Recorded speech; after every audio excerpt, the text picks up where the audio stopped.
वंचितांनी कुणाशी भेटणारा आपला चॅनल सत्यमुख। राजनी येथे राहणारे माजी सरपंच व उपसरपंच श्री प्रमोद कदम हे जिल्हा परिषदेच्या निवडणूक रिंगणात उतरणार आहेत। त्यांनी गेली 35 वर्ष सामाजिक व राजकीय क्षेत्रात सक्रिय सहभाग घेत आहेत। त्यांनी तिळवणी गावचे सरपंच व उपसरपंच सदस्य म्हणून 25 वर्ष प्रशासकीय काम केले। ग्रामपंचायत ते जिल्हा परिषद याचा त्यांना प्रचंड गाढा अभ्यास आहे। त्यांनी वडगाव बाजार समिती सदस्य म्हणून 12 वर्ष तालुका स्तरावर कामकाज केलं।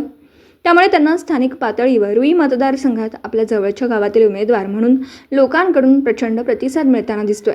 या प्रतिसादाला साथ देण्यासाठी ते जिल्हा परिषद निवडणूक रिंगणात उतरून विजयी होणार हे निश्चित। त्यांनी साजणीमध्ये प्रत्यक्ष संवाद दौरा केला। त्यावेळी त्यांचे सोबत माननीय शिवाजी पाटील सरपंच, प्रकाश यादव उपसरपंच, आप्पा पाटील, दिनकर कांबळे माजी सरपंच, विनोद कुंभोजे, संतोष पाटील माजी उपसरपंच, सौ कांबळे मॅडम माजी उपसरपंच, सदस्य मोरोपंत शिंदे, शाहीर पाटील, हेरवाडे मेडिकल तसेच अन्य मान्यवरांच्या भेटीगाठी घेऊन जिल्हा परिषद निवडणुकीबाबत चर्चा विनिमय करून मोर्चे बांधणी सुरू केली। गेली 35 ते 40 वर्ष राजकारणातील सक्रियतेमुळे व समाजोपयोगी लोकांच्या कामासाठी धाडसी निर्णय घेण्याची क्षमता त्यांच्यात असल्याने श्री प्रमोद कदम यांना या जिल्हा परिषदेच्या निवडणुकीत यशाची माळ नक्कीच यांच्या गळ्यात पडणार हे निश्चित आहे।